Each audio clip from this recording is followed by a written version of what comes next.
오늘 우리가 같이 볼 말씀은 시편 109편 말씀입니다.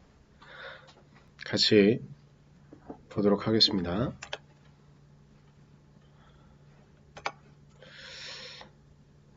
하나님, 내가 주님을 찬양합니다. 잠잠히 계시지 마십시오. 악한 자와 속이는 자가 일제히 나를 보고 입을 열고 혀를 놀려서 거짓말로 나를 비난합니다. 미움으로 가득 찬 말을 나에게 퍼붓고 이유도 없이 나를 맹렬하게 공격합니다. 나는 그들을 사랑하여 그들을 위하여 기도를 올리건만 그들은 나를 고발합니다. 그들은 선을 오히려 악으로 갚고 사랑을 미움으로 갚습니다. 하나님, 내가 주님을 찬양합니다. 잠잠히 계시지 마십시오. 악한 자와 속이는 자가 일제히 나를 보고 입을 열고 혀를 놀려서 거짓말로 나를 비난합니다. 그가 살 날을 짧게 하시고 그가 하던 일도 다른 사람이 하게 하십시오. 그 자식들은 아버지 없는 자식이 되게 하고 그 아내는 과부가 되게 하십시오. 그 자식들은 떠돌아다니면서 구걸하는 신세가 되고 폐허가 된 집에서마저 쫓겨나서 밥을 빌어먹게 하십시오.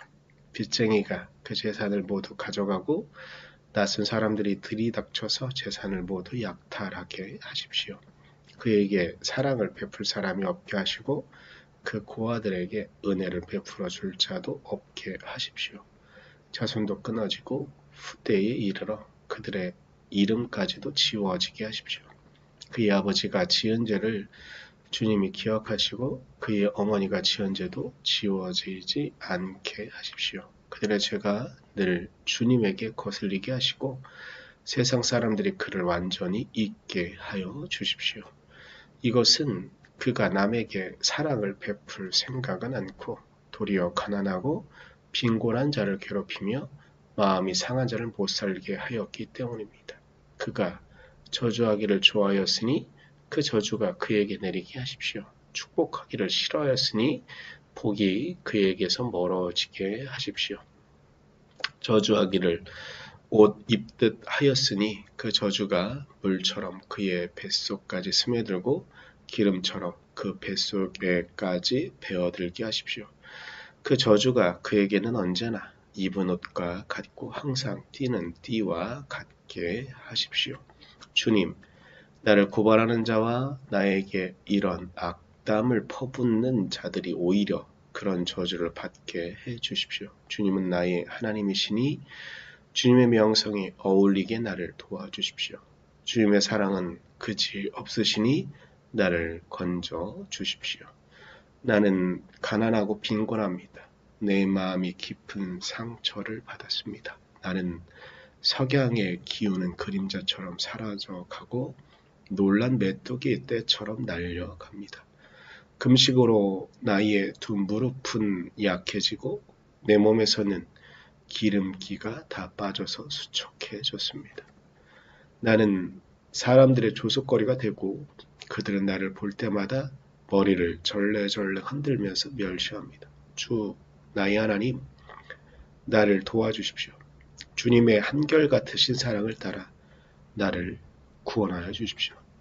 주님, 이것은 주님께서 손수하신 일이며 바로 주님이 이 일을 이루셨음을 그들이 알게 해 주십시오. 그들이 나에게 저주를 퍼부어도 주님은 나에게 복을 주십시오. 그들은 치려고 일어났다가 부끄러움을 당하여도 주님의 종은 언제나 즐거워하게 해 주십시오.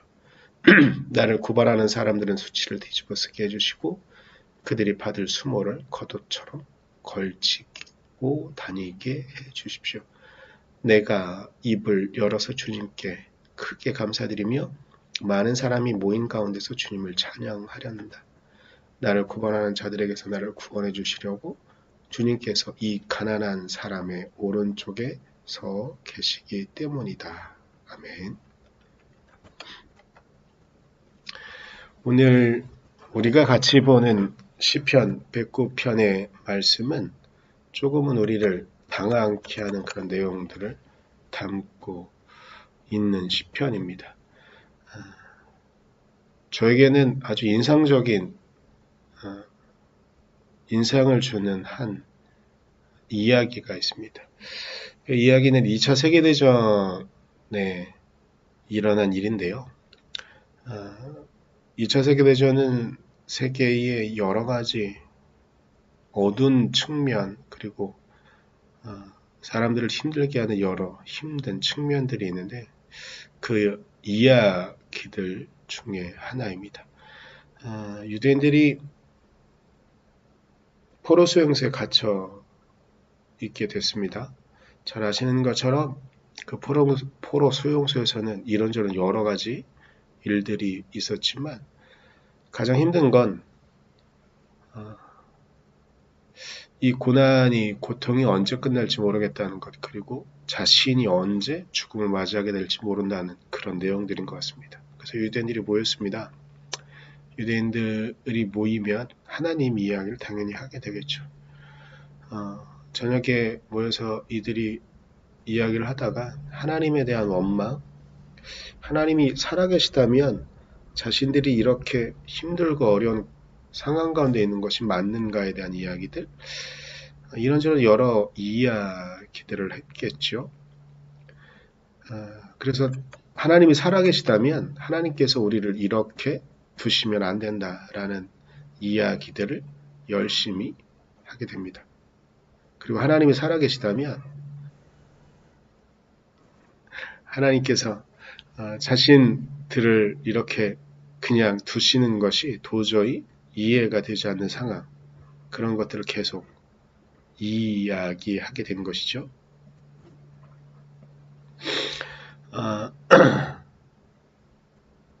아마 이 이야기들 속엔 욥의 말처럼 정말 하나님이 살아계시다고 한다면 뭐 이렇게 이야기가 되었을 것 같습니다. 그런데 이렇게 한참 열의에 차서 때로는 아주 심한 격한 말도 오고 갔고 그랬을 겁니다. 그래서 하나님을 원망하죠. 그런데 이렇게 그 자리에 라피도 있었는데 라피도 그 이야기에 같이 동참하면서 아주 뜨겁게 하나님에 대한 원망의 이야기들을 쏟아냅니다.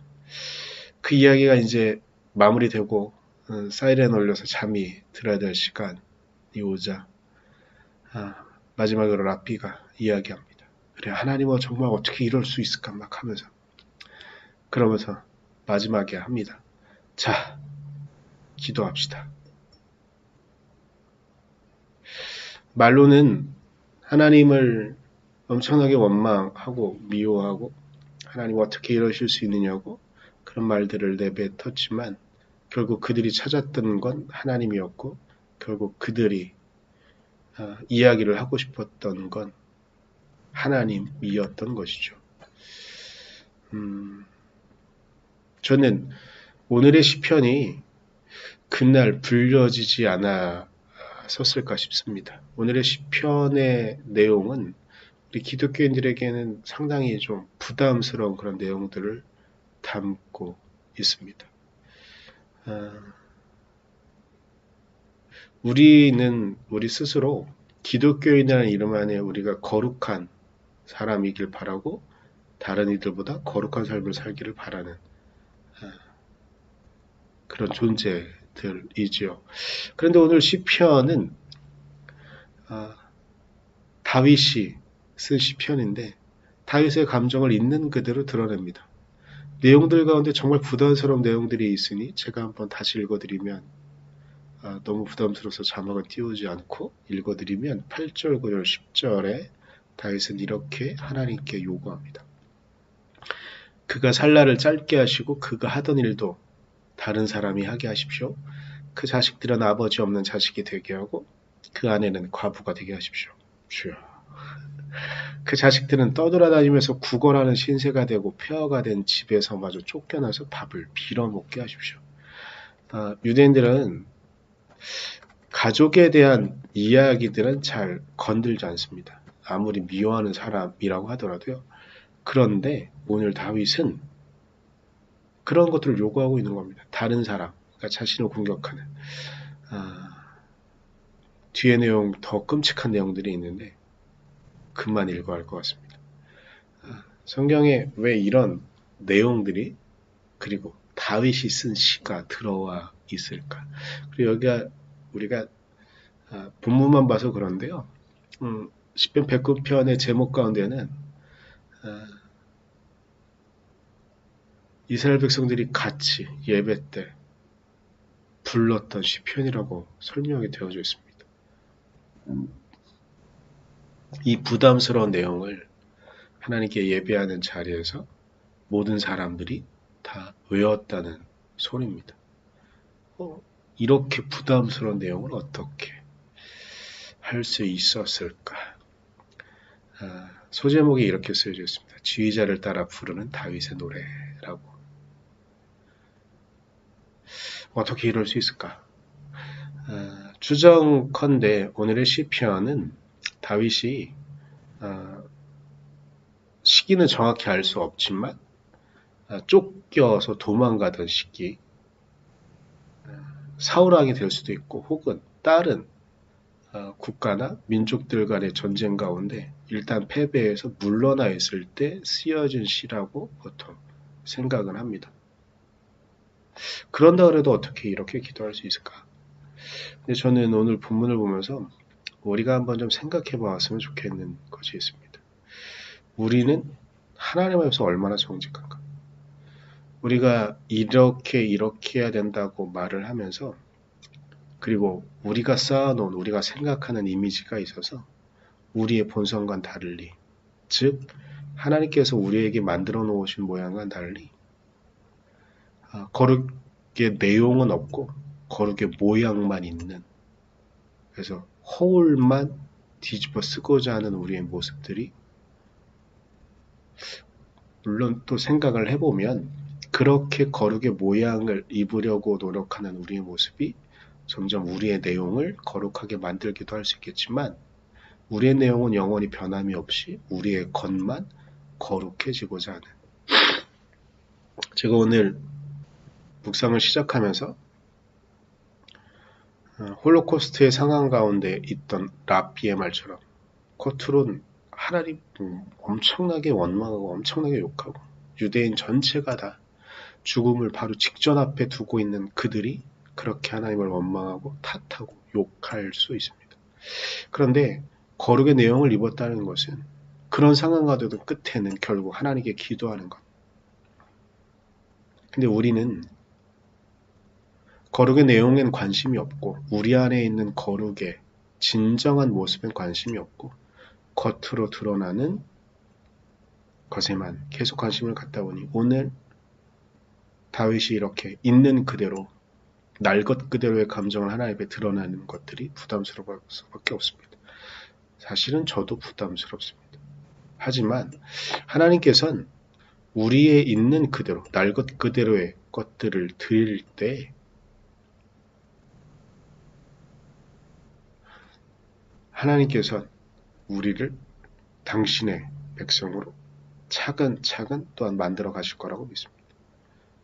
우리의 있는 그대로의 모습을 드리지 않는다고 한다면 누군가 요구하는 것 그리고 그래야 한다고 생각하는 것들에만 매여 있으면 우리가 정리되어져야 될 우리의 모습들은 드러나지 않을 것이고 우리가 다듬어야 될 우리의 날 것 그대로의 모습은 영원히 드러나지 않을지도 모릅니다.